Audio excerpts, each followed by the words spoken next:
বাবা হাল্ক, আজ সমুদ্রে মাছ ধরতে যাচ্ছিস?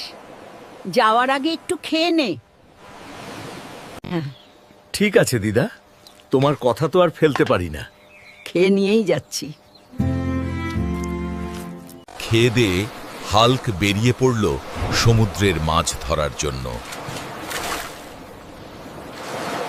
এটা কি? সমুদ্রের ভেতর থেকে আলো আসছে কেন? ভয় পেও না হাল্ক, আমি সমুদ্রের জলপরী। আমি কখনো ভাবিনি সমুদ্র এত সুন্দর কিছু লুকিয়ে রেখেছে। জলপরী হাল্ককে দেখালো সমুদ্রের অদ্ভুত সুন্দর রাজ্য।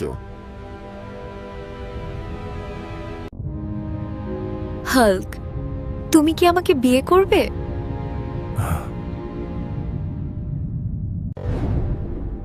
হ্যাঁ, আমি তোমাকে আমার জীবন সঙ্গী বানাতে চাই। জলপরীকে বিয়ে করার পর থেকেই হাল্কের জীবনে শুরু হলো নতুন সমস্যা।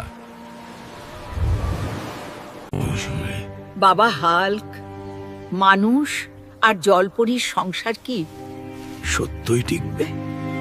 দিদা? দিদা, ভালোবাসা থাকলে সব সম্ভব। আমার রাজ্য আমাকে মানুষকে বিয়ে করার অপরাধে ক্ষমা করবে তো? আইডি 297। মানুষ আর জলপরীর বিয়ে নিয়ম ভেঙেছে।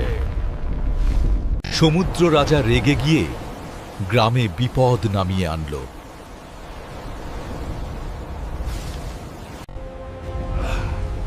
এই গ্রামকে আমি রক্ষা করব। থামো বাবা। ভালোবাসা অপরাধ নয়। তুই আমার মেয়ে হয়ে মানুষকে বিয়ে করেছিস, এই মানুষের কি যোগ্যতা আছে?